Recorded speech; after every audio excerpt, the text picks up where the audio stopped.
Dans cette capsule vidéo, nous allons parler de la validation de données dans Excel.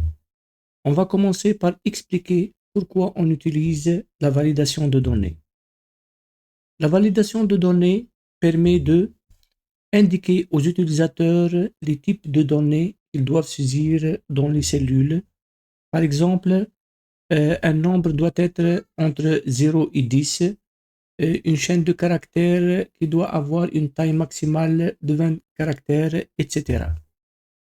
La validation aussi nous permet de valider les données tapées à partir de critères prévus. Ces données-là, une fois saisies, peuvent être acceptées ou rejetées. Et nous allons voir que dans des cas d'exception, ces valeurs-là peuvent être acceptées malgré qu'ils ne respectent pas les critères prévus. Comment appliquer une validation de données? Une validation de données dans Excel est appliquée en définissant les trois éléments suivants. D'abord, on doit définir les critères de validation. Parmi ces critères de validation, on doit définir le type et la taille de données à saisir. Ensuite, on doit définir le message de saisie. C'est un message qui sera affiché lorsque la cellule est sélectionnée. Il sert à guider l'utilisateur durant la saisie des données. Et enfin, le message d'erreur, c'est un message qui sera affiché lorsque l'utilisateur saisit une donnée non valide. Nous allons voir maintenant comment on peut appliquer la validation de données dans Excel. On a un tableau. Dans ce tableau-là, on a une liste d'employés et on a une colonne dans laquelle on va saisir les heures régulières travaillées par ces employés-là. Ces heures doivent être de type décimal et leur valeur doit être comprise entre 0 et 40 heures, c'est-à-dire les employés n'ont pas le droit de travailler plus que 40 heures par semaine. Les cellules dans lesquelles on va saisir les données sont les cellules de F8 jusqu'à F30. Donc, pour appliquer la validation des données pour ces cellules-là, on doit sélectionner la plage de cellules concernées. Après, on va à l'onglet, disons par exemple ici qu'on est dans l'onglet Accueil, on va à l'onglet Données et dans l'onglet Données, on va au groupe Outils de données et on clique sur Validation de données. Dans la fenêtre de validation de données qui s'affiche, on commence par l'onglet Options et on choisit les critères de validation. Par exemple, on choisit que la valeur saisie doit être de type nombre entier, décimal, liste ou n'importe quel autre type. Dans notre cas, on va choisir décimal. On nous demande ce nombre décimal doit être compris entre quel nombre et quel nombre. Donc, la valeur minimale, on va dire que c'est 0 heure et la valeur maximale, c'est 40. Après, on passe à l'onglet Message de saisie. C'est le message qui va guider l'utilisateur sur les valeurs qui seront permises dans ces cellules-là. Ici, on va saisir le titre de la fenêtre qui va s'afficher. Donc, disons, on va l'appeler le titre, on va mettre valeur permise. Et dans le message, on va dire que la valeur doit être entre 0 et 40. Après, on va passer à l'alerte d'erreur. Ici, c'est le message d'erreur qui va être affiché à l'utilisateur lorsqu'il saisit une donnée invalide. Donc, ici, on a le style de ce message-là. Soit le style est de type stop. Dans ce cas-là, si l'utilisateur saisit une donnée invalide, Excel ne va pas permettre le passage à l'autre cellule et va bloquer la saisie. Ici, par exemple, on veut permettre de saisir cette donnée-là pour des exceptions. On doit mettre le type ou le style ici à avertissement ou information. Dans notre cas, on va bloquer l'utilisateur s'il saisit une donnée invalide. Pour cela, on va choisir le style stop. Dans le titre, on va dire que le titre sera erreur. Et dans le message d'erreur, donc on va écrire la valeur si dit est invalide et on va valider. OK. Donc, comme vous le voyez ici, dès qu'on sélectionne une cellule parmi notre plage de cellules où on a appliqué la validation, ce message s'affiche pour indiquer à l'utilisateur quels sont les critères pour les valeurs qui doivent être saisies. Ici, on a dit valeur permise. La valeur doit être entre 0 et 40. Si on va essayer de saisir, par exemple, des valeurs ici, disons ici, on va saisir 20 et on passe, il accepte cette valeur-là, 10,5, il va accepter cette valeur-là. On a dit que la valeur maximale est 40. Disons qu'on va saisir 41. Et voilà, la fenêtre pour le message d'erreur s'affiche. Il nous indique la valeur saisie est invalide. Est-ce qu'on veut réessayer ou annuler? Si on dit réessayer, il nous donne la main. On va saisir par exemple 23 et on passe. On fait une autre fois la même erreur. Donc 42. Il nous affiche ce message d'erreur. On dit annuler. Donc, vous voyez ici qu'il nous bloque, il ne nous laisse pas passer pour saisir des données invalides. Si maintenant, on va supprimer cette validation-là de l'ensemble des cellules, qu'est-ce qu'on fait? On sélectionne cette plage de cellules-là. Oui, on revient à l'onglet Données, Outils de données, Validation des données. Oui, on clique ici sur Effacer tout.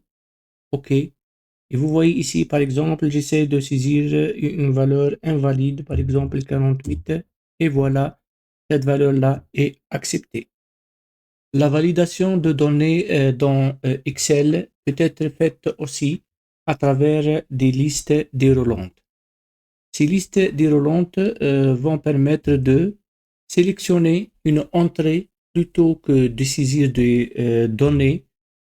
Éviter aussi de commettre des erreurs en limitant les valeurs permises, mais toujours on peut laisser l'utilisateur saisir des données n'appartenant pas à ces listes-là, et surtout dans le cas où on utilise des fichiers déjà remplis et où il y a des valeurs invalides, mais qu'on ne peut pas supprimer de ces listes-là. Donc, notre validation par des listes déroulantes va prévoir les valeurs invalides qui vont être saisies dans l'avenir, mais ne peuvent pas quand même éliminer une liste des valeurs déjà utilisées et dont l'utilisateur a besoin. Maintenant, nous allons voir comment implémenter la validation de données à travers une liste déroulante. Pour cela, nous allons sélectionner la cellule sur laquelle on va appliquer cette validation-là. Puis, comme d'habitude, on va à l'onglet Données. Puis, on va dans le groupe Outils de données, sélectionner Validation de données. Et dans l'onglet Options, on va choisir cette fois-ci l'entrée Liste. Puis, dans la zone Source, on va cliquer, puis on va cliquer dans la zone Source et on va sélectionner les cellules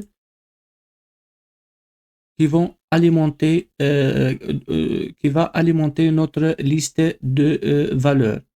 Après ça, on passe à l'onglet Message de saisie. Donc, si on veut, par exemple, laisser cette partie-là et ne pas l'utiliser puisqu'il s'agit de liste, donc juste, on va décocher la case quand la cellule est sélectionnée. Puis, dans l'onglet alerte d'erreur. Si on veut, par exemple, permettre toutes les valeurs et ne pas, par exemple, permettre les valeurs qui seront saisies par l'utilisateur et non pas seulement les valeurs de cette liste, soit on décoche cette case-là quand des données non valides sont tapées, ou on peut laisser cette case-là, mais on peut choisir avertissement ou information pour juste afficher un message à l'utilisateur, mais le laisser saisir cette information-là.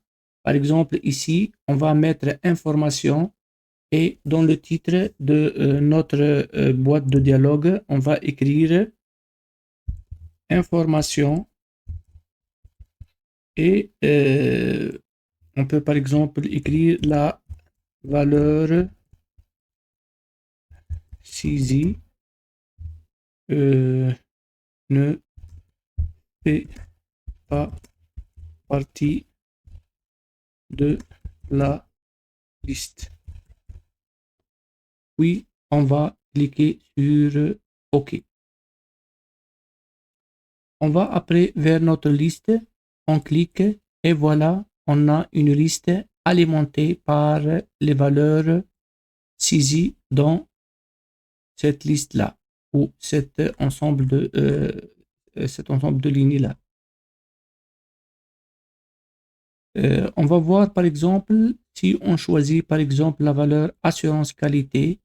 Voilà, on valide, il va l'accepter. Disons que on veut saisir une valeur qui n'existe pas dans cette liste. Par exemple, je vais essayer de saisir test et je valide. Vous voyez ici, cette fenêtre apparaît où il y a information. Il me dit que la valeur saisie ne fait pas partie de la liste. Si je veux annuler, il va annuler cette saisie-là. Mais si je veux accepter, donc, je vais saisir la valeur, entrer, juste, je vais mettre OK. Et voilà, il a accepté cette valeur-là. Pourquoi? Parce qu'on n'a pas considéré cette valeur comme erreur, juste, on a passé une information à l'utilisateur et à lui le choix d'accepter ou de refuser cette valeur-là.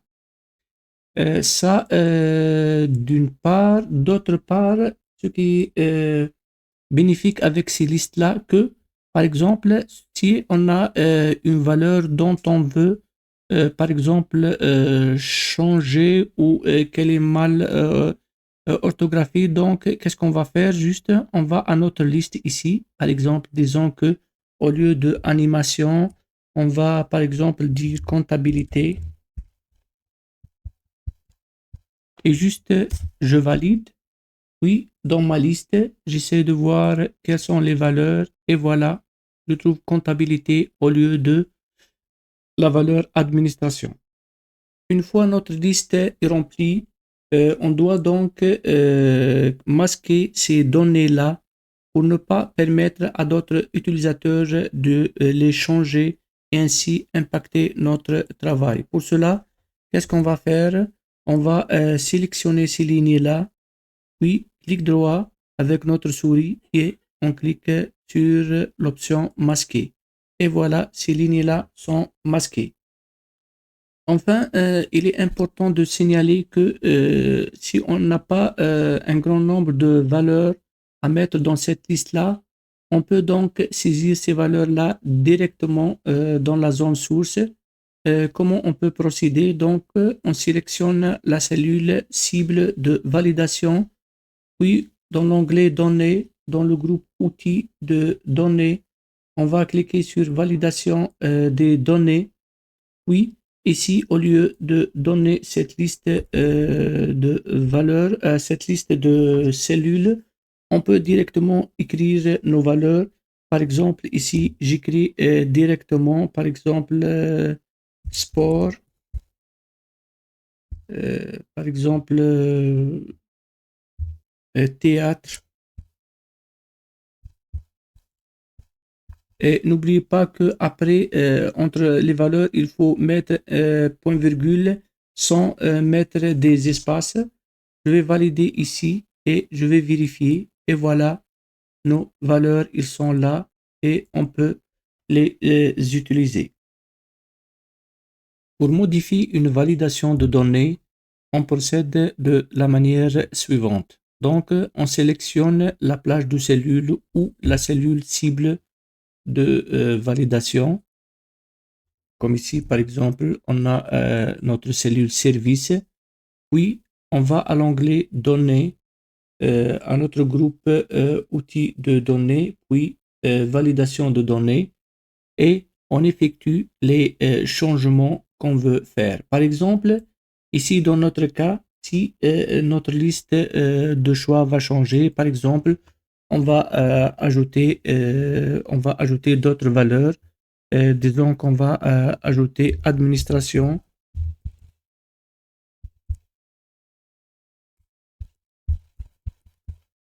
On va ajouter aussi finance. Donc, qu'est-ce qu'on peut faire dans ce cas-là? Donc, comme on a dit, on sélectionne notre cellule, puis données, outils de données, validation de données, et dans la source de notre liste. Donc, juste, on va changer notre sélection. Et qu'est-ce qu'on va faire? Donc, on va sélectionner les cellules, y compris ceux qu'on vient d'ajouter. Puis, on va valider et on revient à notre liste. Et voilà, les deux données qu'on vient d'ajouter sont là dans notre liste. Dans cette capsule vidéo, nous allons voir quand et comment encercler des données non valides. Donc, on encercle des données non valides lorsqu'on doit les accepter dans des cas exceptionnels ou si une règle de validation est appliquée sur des cellules contenant déjà des données. Pour montrer comment on peut encercler des valeurs non valides, on va refaire notre exemple des heures régulières. Donc, on va sélectionner notre plage de valeurs à valider. Donc, ici, de la cellule F8 à la cellule F30. Puis, on va à l'onglet Données, au groupe outils de données, puis Validation de données. Dans Options, nous allons choisir Décimales, puis on va accepter les valeurs comprises entre 0 et 40, mais cette fois-ci, on va dans l'alerte d'erreur, on ne va pas choisir le style stop, mais plutôt le style avertissement pour permettre à l'utilisateur de saisir des valeurs même s'ils ne sont pas valides. On va dire ici avertissement. Puis, dans l'avertissement, on peut écrire valeur non valide. Et dans message de saisie, on va écrire valeur permise. Ici, des valeurs doivent être entre 0 et 40. Oui, on valide. Maintenant, on va saisir des valeurs valides et des valeurs non valides. Et on va voir comment on va appliquer ou on va encercler les valeurs non valides. Donc, par exemple, ici, je vais écrire 20, 30, 12, 41. Voilà, l'avertissement s'affiche. Il me dit valeur non valide. Malgré ça, je vais dire oui, je veux continuer. Il va accepter cette valeur. Je vais dire 25, 48. Toujours ce message d'avertissement s'affiche. Je valide. Par exemple, ici 26, 35, 49. Donc, j'ai l'avertissement. Toujours, j'accepte. Et disons maintenant, je vais dire 21. Comment on va dire à Excel maintenant d'encercler ces valeurs non valides? Donc, toujours, on clique sur Données, Puis, dans le groupe outils de données, on sélectionne la flèche à droite de validation des données. Puis, on va cliquer sur entourer les données non valides. Et voilà, les données non valides sont supérieures à la valeur 40, sont encerclées. Si on veut effacer les cercles, qu'est-ce qu'on doit faire? Donc, toujours on clique sur cette flèche, puis effacer les cercles de validation.